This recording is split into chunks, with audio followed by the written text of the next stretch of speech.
This is Calling the Field Stands, where we down some beers and talk some sports. Jeff Mapus alongside Ryan Denchef, here to bring you episode 4. We got upcoming huge college football matchups in week 5, recap week 4 a little bit, and then we want to get into which NFL teams are standing out and which need to get their shit together after 3 weeks of football. Ryan, how you doing, man? Yo, doing splendidly. Just got back to the old usual Bud Heavy, down in a couple of these Bud Heavies. I see you got the same. Got a tall here. But yeah, doing good. Still recouping from that loss, the Browns game on Sunday night.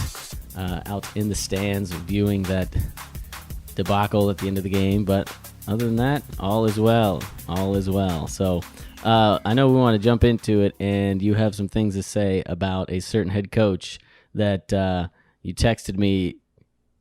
I wouldn't say excited. That's not the right term. Just, I don't know what the term is. Just ready to rip a new hole into the under backside of one Jim Harbaugh. So the floor is yours to do your thing here. So this weekend, Michigan got absolutely annihilated, embarrassed by Wisconsin. And the best irony of the game, I'm at the point where I'm just laughing about things that happened to Michigan. Wisconsin absolutely whooped Jim Harbaugh's ass with a style of play he tried and failed to implement at Michigan.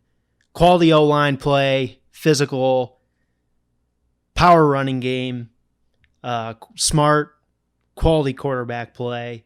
Wisconsin had all of it going on, and you look on the flip side, and Michigan looked abysmal. So yet again, when the pressure is on, another big moment, Jim Harbaugh fails to deliver success for Michigan on the field. Michigan has looked shaky in both of their games versus weaker opponents. Then they go into a bye week before the Wisconsin game and come out and see what played out on Saturday. So now Jim is in his 5th year. He's 0-7 as an underdog, 1-6 versus on road games versus ranked teams, 1-9 versus top 10, and of course the big one, 0-4 versus Ohio State. Also 1-3 in bowl games. He's failed to field a high-level offensive line, failed to field a quarterback that makes impactful plays, and now this year, Shea, he's unwatchable. He is awful. He is not seeing the field at all. We have receivers running wildly open downfield, and he's thrown into double coverage to our freaking tight ends who time and time again fail to make clutch plays. I don't understand. You have 6'4" freak Nico Collins sprinting down the sideline wide open, and we try to chuck it into double coverage versus Sean McHugh.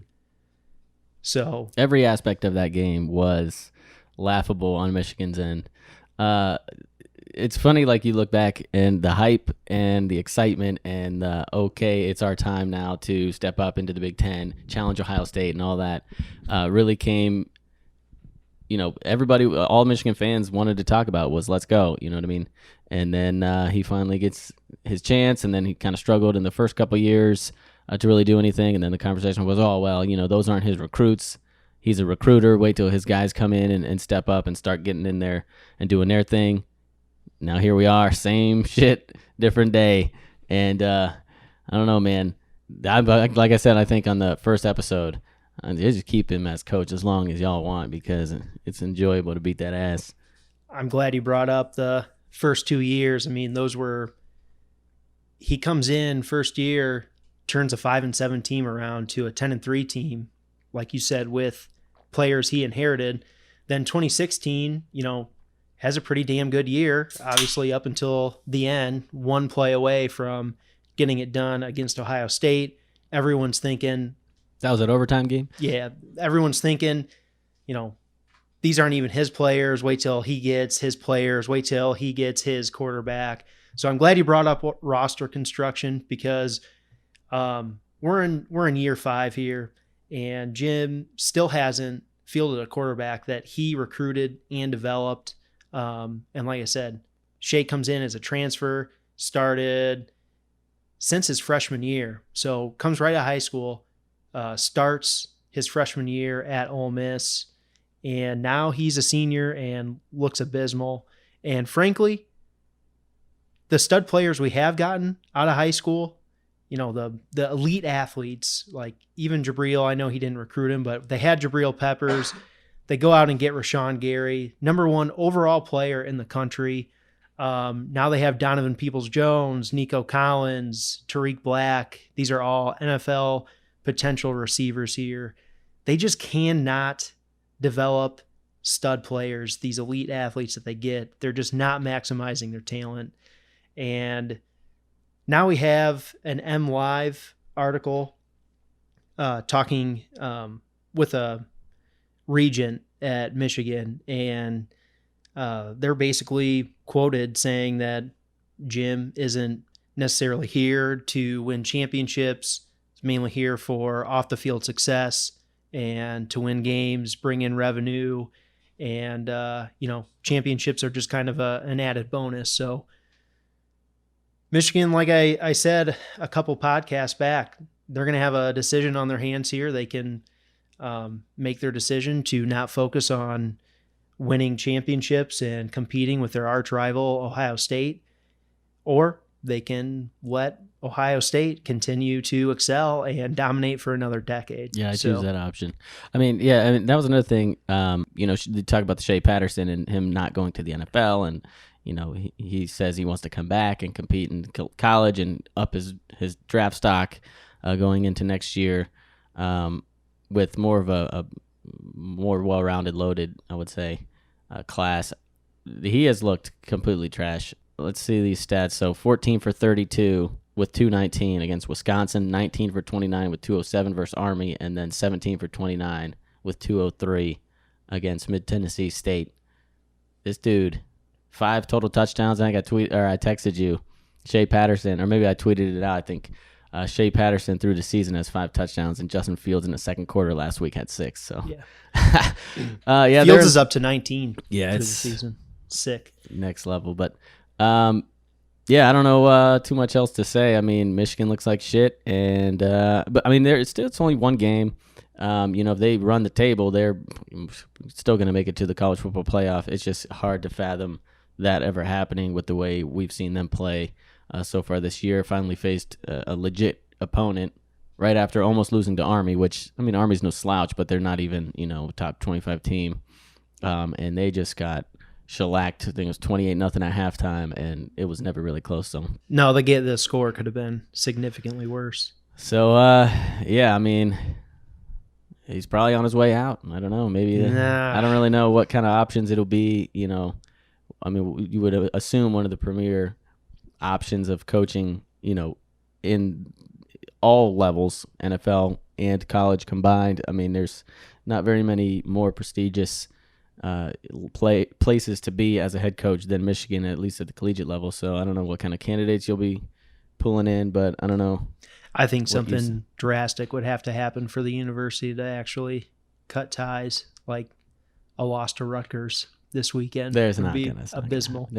They'll handle their business. They'll win by 3 touchdowns, and not suggesting they'll lose. I'm just pointing out, like, I really don't know what it would take to. Yeah, but I mean, I guess, like I said, we'll see. It's only one loss. It is in conference, but it's just still one loss. It looks ugly.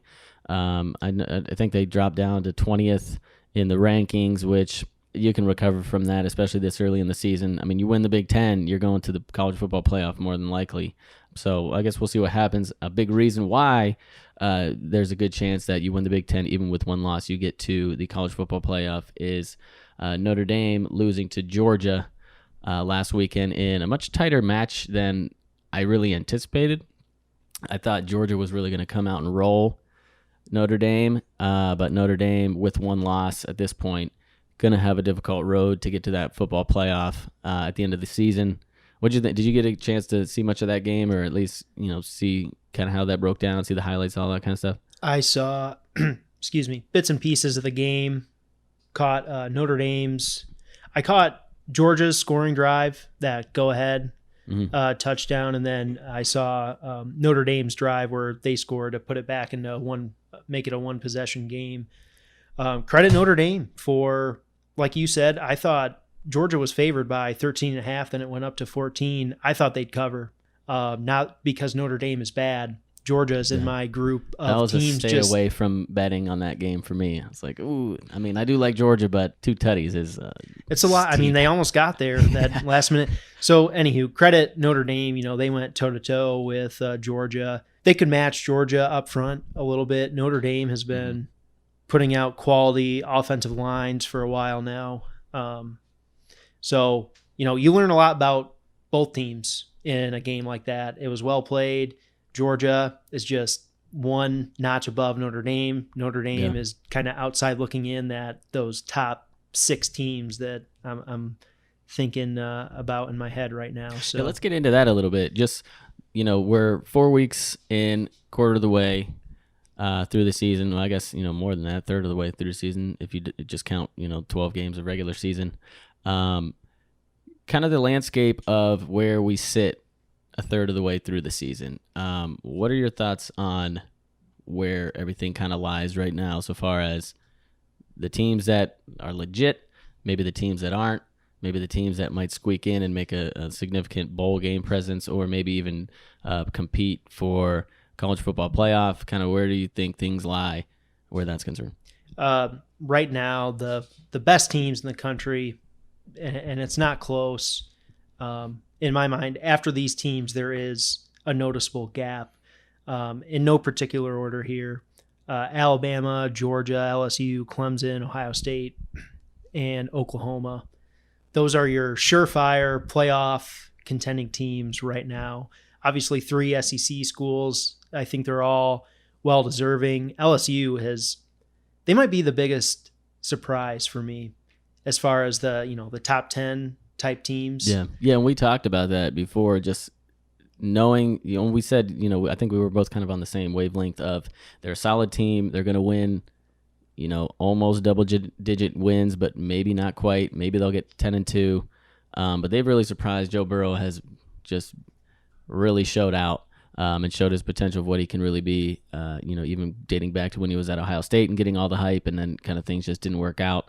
And he ended up, transferring, and now he's really showing out there. But I agree, man. They look like the real deal. And you can't really argue with those top 6. It's pretty obvious. It's also the same teams, minus LSU, same teams that have been in that conversation over the last, half decade or so. But now, it's pretty much been those top 5. But now you throw LSU in there, kind of throws a little mix in the action. But Wisconsin is kind of that borderline team that I think you could almost put in that top 6 and make it a top 7. I really don't believe that much in Auburn. They did beat Texas A&M, but they're going to win, or they're going to lose multiple games. But Wisconsin has a shot to really make some noise this year. So I think out of that top 7 at least is my, where I'm at with the teams that kind of separate themselves, because I would put Wisconsin up in there, especially with their offensive attack.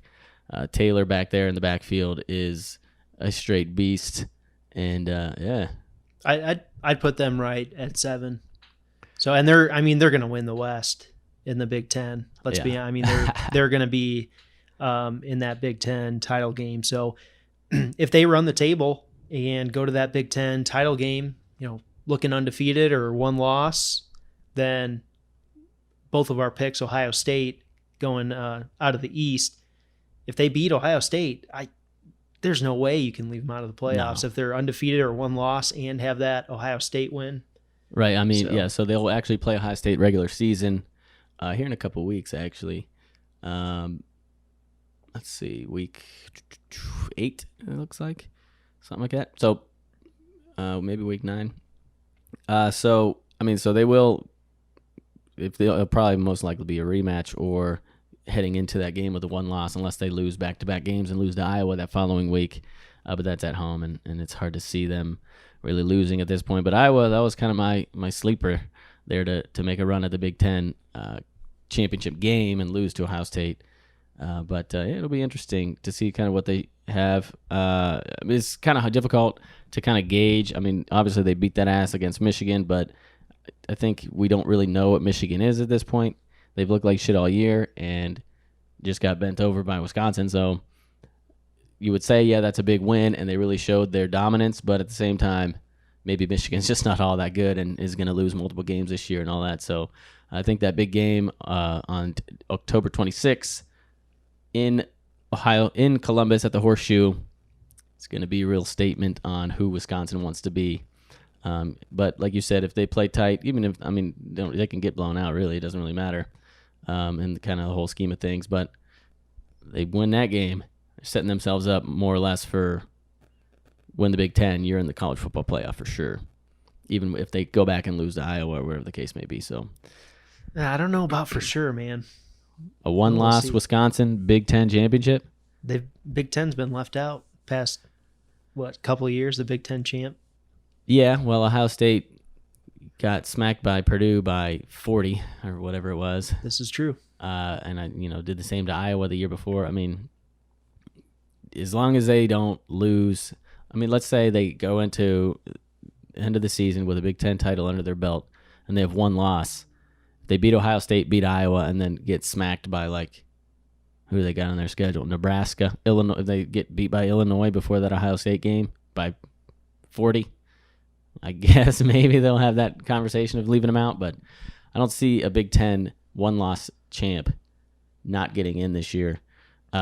Particularly, Notre Dame with a loss already is going to put them on the back seat for sure, even though they lost to Georgia. It'll be interesting. It's a long season ahead. I know we got some big games upcoming this weekend. I know you wanted to get into that a little bit as well. What are some key matchups that you see this weekend that kind of stand out as games that you must watch, must see football this weekend? Got a few ranked matchups here. Got a 3:30 game, Virginia against Notre Dame. Virginia's 4-0. Notre Dame obviously just had a line. Dude, like we said, emotional loss there to Georgia. So like we said, if they have any shot, they need to handle their business. Any shot at the playoff, they need to handle their business and do it, with relative, confidence or whatever the term is that I'm thinking of. They need to have convincing wins. They need to prove themselves now. Right, especially ranked opponent like you said, coming off that Georgia game. That's going to be an interesting one for sure. Then another 3:30 game. You got USC, Washington. USC just coming off upsetting Utah. Utah was ranked 10th, I believe, and USC was down to their third string quarterback, and they pulled off that dub. Huge upset. Yeah, big time. And I think even earlier this season, in our predictions, talked a little bit of shit on USC, which definitely not sold. No, I know I did as well. I'm definitely not convinced or sold that USC is here to stick around. That is far from what I'm saying, but it could be interesting. Was Washington one loss team losing to Cal early in the year? That was I picked Oregon to win the Pac. It's going to be interesting to see how USC kind of carries on the momentum. Because if they come out and get bent over from Washington, it kind of buries all the speculation that they might actually be legitimate. So that is definitely going to be an interesting matchup for sure. Then later that night, couple interesting games. Mississippi State versus Auburn. I think we're both on the same page again with Auburn. Kind of not really buying that they're that elite of a team, but they're 4-0, ranked 7th. Mississippi State is 3-1. I like Joe Moorhead a lot, so got my eye on them. Kind of like Moorhead. So, and then of course Ohio State plays Nebraska on ABC at 7:30. I think Ohio State is gonna handle their shit, but I think Frost is a really good coach and will soon have Nebraska rolling, especially in the West Division of the Big Ten. So, they're kind of an interesting team to watch, but Ohio State is going to be a tall task to upset this year. Yeah, man. You got that whole big long rant earlier in the podcast about Jim Harbaugh and Michigan and all that, so I can't let it slip by before we get out of NCAA talk. Before I talk a little bit about Ohio State. Obviously, handling Miami with ease is kind of a understatement of the day. They just buried them. Like I said earlier, Justin Fields 6 touchdowns in the second quarter alone. They just dominated. They seriously look like a formidable team that, I mean, obviously all the eyes are on Alabama, Clemson, Georgia to some extent, but more so those first two teams. I don't think either of those teams or really anybody is going to have any interest in playing Ohio State. Their offense is fierce. Their defense, especially their front seven is, well, I guess their defensive line, I should say that, is just loaded. Their linebacking has actually impressed me a lot more than I really anticipated. I talked a decent amount of shit against a couple of guys out there, which I'm really not sold that they're anything special, but it kind of helps when you have one of the best D-lines in the nation, getting pressure, play in and play out. So, yeah, I mean, Ohio State is the real deal in every aspect of the word, and, I mean, well, I think I picked. I said that were my pick to win it all, and you were kind of laughing at me as a homer. But they look pretty damn good if they stay healthy. Chase Young stays healthy. Justin Fields stays healthy.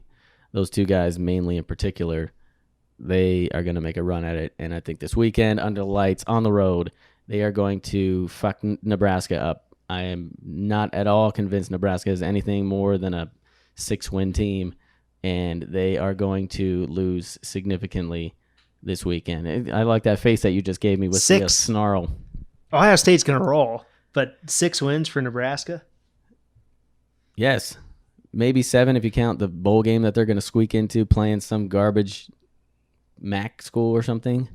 Dude, what do you see out of Nebraska that makes you think they're going to win any relevant games and more, 4 more games? What are they, 3-1 right now?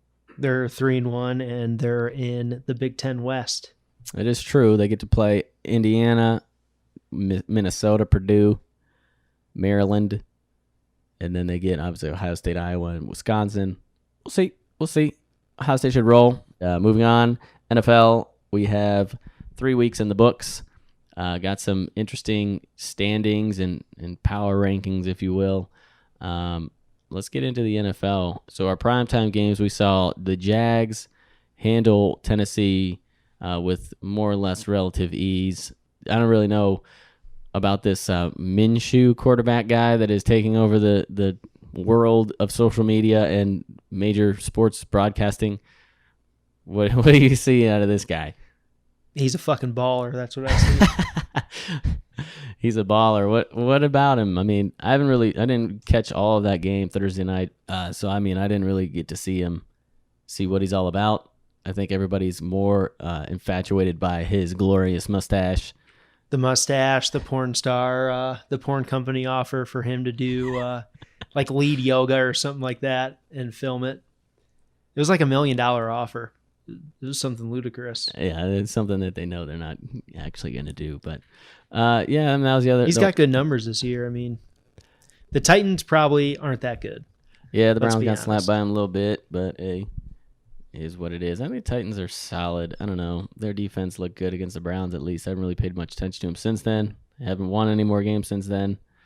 Got beat by the Colts, beat by the Jags, but what are the other primetime games? Obviously, we had the Browns-Rams. We'll get into that a little bit. And something we're actually going to do a little bit differently. Probably should have let off with this and mentioned this at the beginning, but we're going to actually break out our Browns talk and breakdown into a separate episode. So we're going to talk more in depth about them. We'll probably get into it a little bit here, but for the most part, we're going to have that in-depth conversation on a separate special episode, which we might end up doing regularly, but we'll see kind of how that pans out and plays out.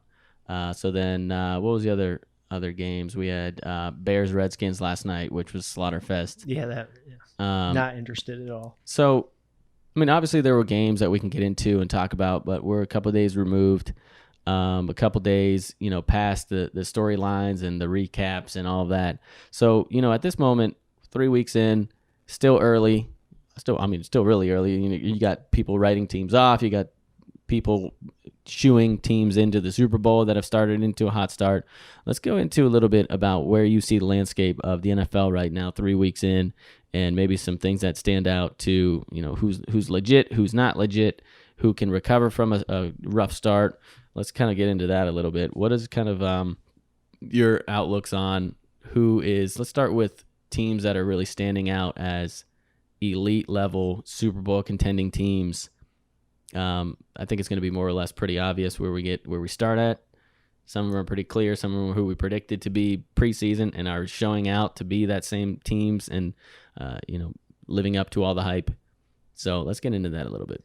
The two obvious choices, Patriots and the Chiefs, both AFC, both 3-0.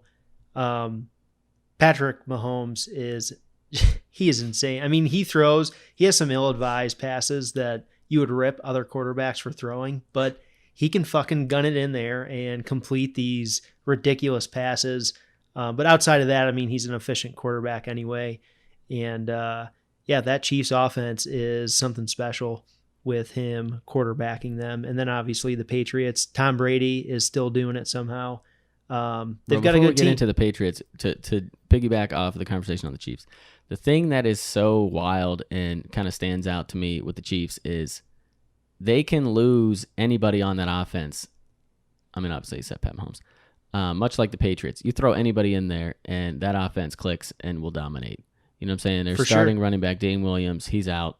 Shitty comes in, balls. Tyreek Hill hasn't played it down all season. You got DeMarcus Robinson, this Hardman cat, like all these dudes who are flying under the radar preseason. No one's really ever heard of them or really thought of them being any significant production this season, or at least nothing to what they're doing so far. Comes in, Pat Mahomes, balls the fuck out with anybody. Shit, I could probably go out there and play slot and catch 3 balls for 40 yards and look good doing it with Pat Mahomes back there. Yeah, they got it going on, man. Basically, if you have any sort of speed, you're going to fit in that offense. Andy Reid is going to find a spot for you, and Patrick Mahomes is going to deliver you the football. He's the next greatest quarterback of all time. Like, his talent level is, I mean, probably, our last, 12 plus years, you had the elites, Manning, Brady, obviously still doing it. Drew Brees, Aaron Rodgers. Aaron Rodgers, I guess, is the guy who is, the most athletic, physically gifted quarterback I think we've seen really dominate since we've been, watching football the last 20 years, I would really say. I can't like all things weighed, raw talent, IQ, arm strength, athleticism. Like, he's got it all. Aaron Rodgers is that guy. But now I think Pat Mahomes is that guy. I mean, so too. Obviously the rings, Brady's got them all. Peyton's got a couple of them. And who knows, Mahomes may never get a single one. He might be, Dan Marino 2.0, except more athletic, and get 0. I don't think that, because I think he's going to win some Super Bowls. He's that good, but he is just a freak, man. I just can't even. I wish he was on the Browns. He's awesome. So sticking with the AFC real quick before we talk about the quality teams in the NFC, still like the Texans. Obviously, Deshaun Watson is a really talented young quarterback as well. So, yeah, and I mean, they shored up their offensive line, getting Tunsil in there, but they're still getting sacked. Watson is getting sacked at a extremely high clip. I think he's second in the league in sacks, or maybe third behind. I think I looked it up earlier. I think it was Kyler Murray is one of them up there, and then Mariota, I think, is leading the league in getting sacked. But Watson is getting sacked as the third most sacks, but he has under 100 pass attempts yet. So their offensive line is still having troubles. I still see it difficult for them to make a Super Bowl push. Obviously, I think they're going to make the playoffs. I think they're going to, make a little bit of a run, at least to the playoffs. But making that next step that we saw them not make last year, I don't see it happening this year. I don't think they have the overall all-around pieces to get it done. They have some weapons on offense. Obviously, Deshaun Watson is a really good, strong, young quarterback. Still got J.J. Watt on the other side. They did trade Clowney away, which I think is being overlooked at how significant that is. But, the Colts might actually still push for that division like I kind of predicted them to. They still look good. Yeah, Jacoby has stepped in. There's a reason why he's getting paid. And, immediately as he became the guy, they decided to give him the coin. So I don't know that I really want to change my prediction that the Colts are going to outperform against the Texans this year. They could.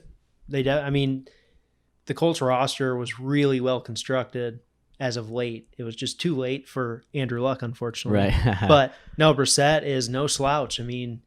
When he filled in for Luck previously, like I said, their offensive line still wasn't figured out. They still had some roster issues. Well, now they've got roster issues figured out. Yeah, and Chris Ballard looks to be one of the next and current elite GMs in the league. He's really pulled that team together, and just looking at how that culture of that team has been built. They started the season like shit last year. I can't remember their exact record, but they were 1-6, maybe something like that, and then just went on a straight run. And I think that's a big testament to that the culture that they have in the building and the guys that they've brought in. And Chris Ballard, man, people might not be talking about him when they're ranking their top GMs, but maybe they are, but they will be real soon if they aren't already. So I think I might stick with the Colts.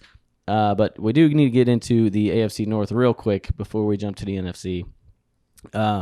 Real quick, obviously, we're going to get into the Browns and kind of break down some of that. And kind of within that talk, I imagine we'll get into kind of the landscape of the AFC North. But what is real quick your prediction yet for how that's going to shape out over the next, 12 weeks or whatever it is?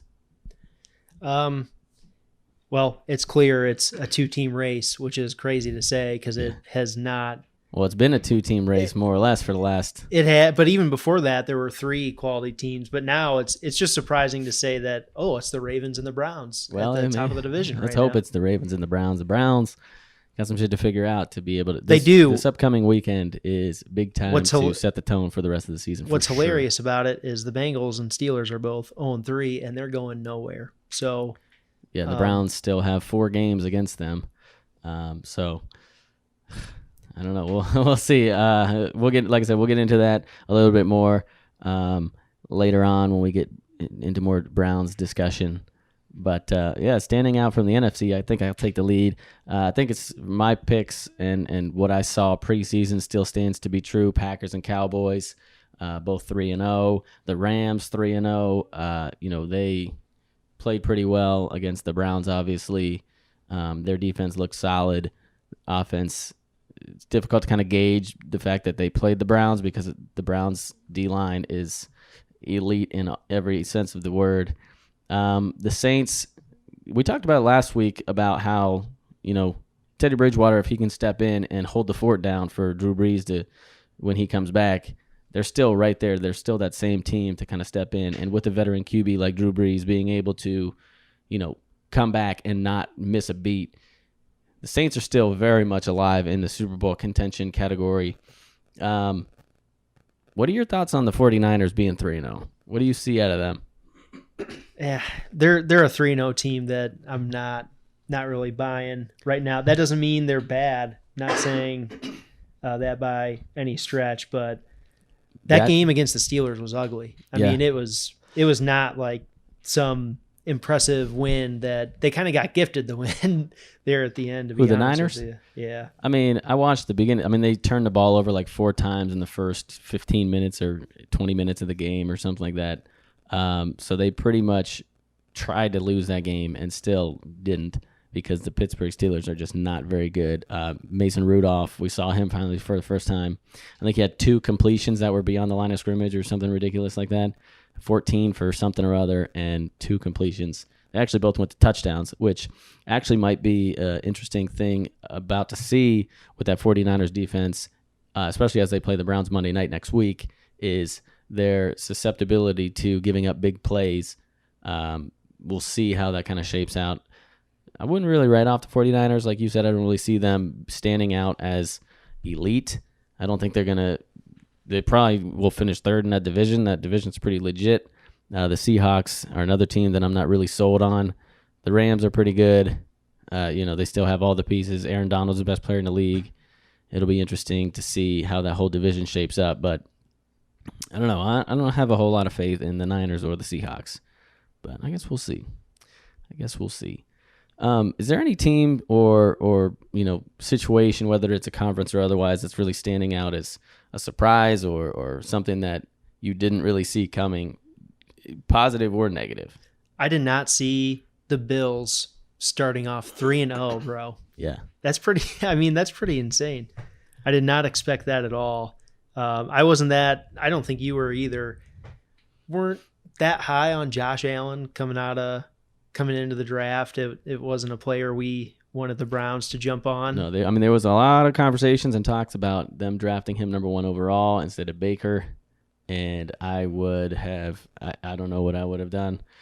Looking at it now, maybe it's not that far-fetched to think that would have been not the worst way to go. But, the Bills, let's take it, and, they still have yet to really face a legitimate team. They've beat the Jets, they've beat the Giants, and they've beat the Bengals. So 3 of the worst teams in the NFL, they get to start 3-0, set up their season. I am not buying the Bills whatsoever. They still get to play the Patriots twice. They do get the Dolphins 2 times and the Jets once more, but they haven't faced any team that's even probably going to win 5 or 6 games this year. So it's going to be a lopsided division. Yeah, I think the Bills. People should pump the brakes on the Bills being 3-0. When you look at the teams that they've beaten, barely beat the Jets, barely beat the Bengals last week. Couple 0-3 squads. The Giants did get their first win with Danny Jones. We talked a little bit about that during last podcast. He kind of showed out a little bit. It'll be interesting to see kind of what goes down with the Giants. Kind of another situation of, until they beat a good team, we'll see kind of where they're at. But I did think they made the right call and turned the page on Eli. I think it was a little bit overdue. Eli hasn't been very good. He is not a very good quarterback as a whole. I don't think in his career even been a top 10 quarterback. He's got 2 Super Bowls, but I don't really think that can be a defining category or stat to define who is great and who's not. He'll still go to the Hall of Fame and all of that, but he'll be in that Troy Aikman category of Super Bowl or Hall of Fame quarterbacks. So I'm not sold on the Bills. They haven't really beaten anybody. We will see what happens this upcoming week when they face off against the Patriots this Sunday. That'll be an interesting game. They're at home, so see if they can at least compete with the Patriots. That'll be kind of a game to watch this week. And is there anything else on the NFL to kind of touch on as storylines or things? I know I do want to really touch real quick on the other 2 games that we saw on primetime, the Browns and last night, today being Tuesday. Any other thoughts on the landscape of where we're at 3 weeks in? Yeah, when are we going to see your boy Haskins take the full reins over there in Washington? That's an interesting conversation and a good segue into that other primetime game conversation. Do the Redskins, as predicted, are very, very bad? They are very bad. And I'm all about throwing in young quarterbacks in there whenever you get a chance. Okay, you suck. Let's throw the young guy in there. Their offensive line is atrocious. But, fuck it, I'd throw him in there. What do you got to lose? Case Keenum is a joke of a quarterback. The fact that he has a starting job is laughable. And, throw him in there. Terry McLaurin is balling out. Yeah, he looks really good. I really liked him coming out of Ohio State. He was vastly underrated. Yeah, I wanted the Browns to reach and kind of grab him, but it was just not the right position, like how the draft and it was set up and how the Browns, their needs kind of laid out. It just wouldn't have made sense. But I saw a lot of potential of him coming out as well. Like you said, a lot of guys slept on him, and he is showing out as a rookie. But man, I would throw Dwayne out there. I think Dwayne, rightfully or wrongfully so, was not the number 1 quarterback picked. Danny Jones, obviously picked by the Giants. A lot of guys thought that they would go Haskins. I thought they should have. I think their organization would be set up a little better. But, dude, Jones is a lot more athletic than I really gave him credit for, or at least thought, watching the minimal tape that I saw of his Duke games. But I think Dwayne Haskins still is the number 1 QB coming out of the last draft class.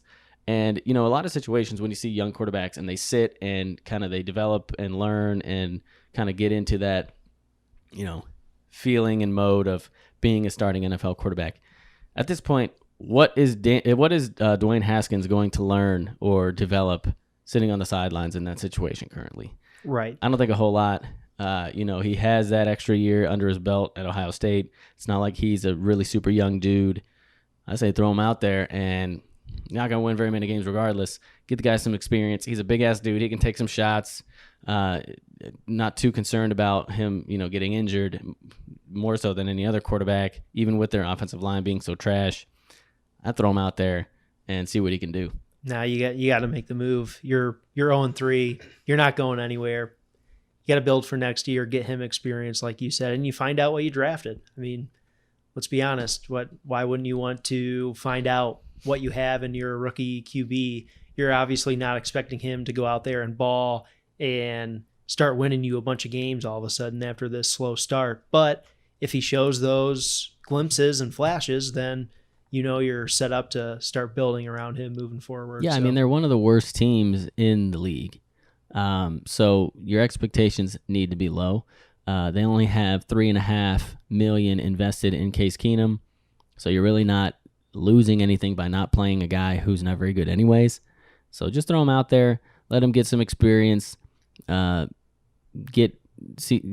that chemistry build with him and McLaurin, carry over into the NFL. I think it's time to go and see what you got and see what you can kind of start building around your franchise guy that you drafted in the first round. So, yeah, I want to see him, man. I think he's going to ball out in the NFL. Obviously, I don't think that's going to happen this year, but eventually, when things kind of settle down and he gets settled in, I think he's going to do a good job and be a guy they can have in over there for a long time. No doubt. I was high on him as well. So. Yeah. And real quick before we wrap up, and I know we're going to get into the Browns more in depth in the next episode, this little special that we're going to do. Real quick, the Sunday night game, prime time. What are your thoughts, quick reactions, what you've seen from that game, both from the Browns side and the Rams, just overall, your Sunday night recap or reaction to what you saw? The Browns defense came to freaking play, down 4 DBs, all starters. We were really, kind of fretting that attack from the Rams. They're loaded at receiver. Jared Goff, he's, a decent NFL quarterback, but it's more so McVay orchestrating his offense through him and the weapons around Goff. 4 DBs out. Are you kidding me? We held them to only 20 points. I mean, it kind of sounds like a lot, but really our defensive line balled out. Our players in the secondary stepped up. Mac Wilson stepped up for Kirksey being out. The offense, though, let us down. Yeah. I mean, piggybacking off of that, Gurley got shut down. I don't even think he got 50 yards on the ground. And with Kirksey being out, I thought Mac, who, is sought as a guy who can be great in the passing game, but lacks a little bit in the run game. I think he really held his own. The secondary, like you said, I went into that game thinking we're going to lose and it'll be a miracle if we win. So the fact that we came so close and almost won, I can't really get too tied up and upset about it. The way it went down and the way they lost is unfortunate, but it's still one game. Their offense, they got some improvements to do. I did see some good things. I saw some improvement from, week 1 into week 2 and then week 2 into week 3. So hopefully that continues against the Ravens as a big AFC North matchup. The winner is the leader of the division this Sunday. On the Rams side, like you said, the offense, I mean, they put up 20 points, but I think the defense on the Browns side really dominated, especially Myles Garrett, especially the pressure up front that we got. And then their defense played pretty strong. Obviously the Browns offense is getting shredded by a lot of people who are recapping that game and looking back at what happened. But at the same time, the Rams have one of the better defenses in the league. Super Bowl team from a year ago that really didn't lose a whole lot of pieces on either side of the ball. And like I said, still have Aaron Donald. So you lose that game, it sucks. It sucks the way they went down, but, is what it is against the defending NFC champs. Yeah, I think that's pretty much all we got for this episode. Not too much to recap or look ahead to for the MLB. Just some big series, obviously, for teams that are still contending and trying to wrap up divisions and trying to wrap up wild card berths. So I guess that's it for this episode of Calling the Field Stands. Jeff, pleasure. As always. See you on next week. Peace.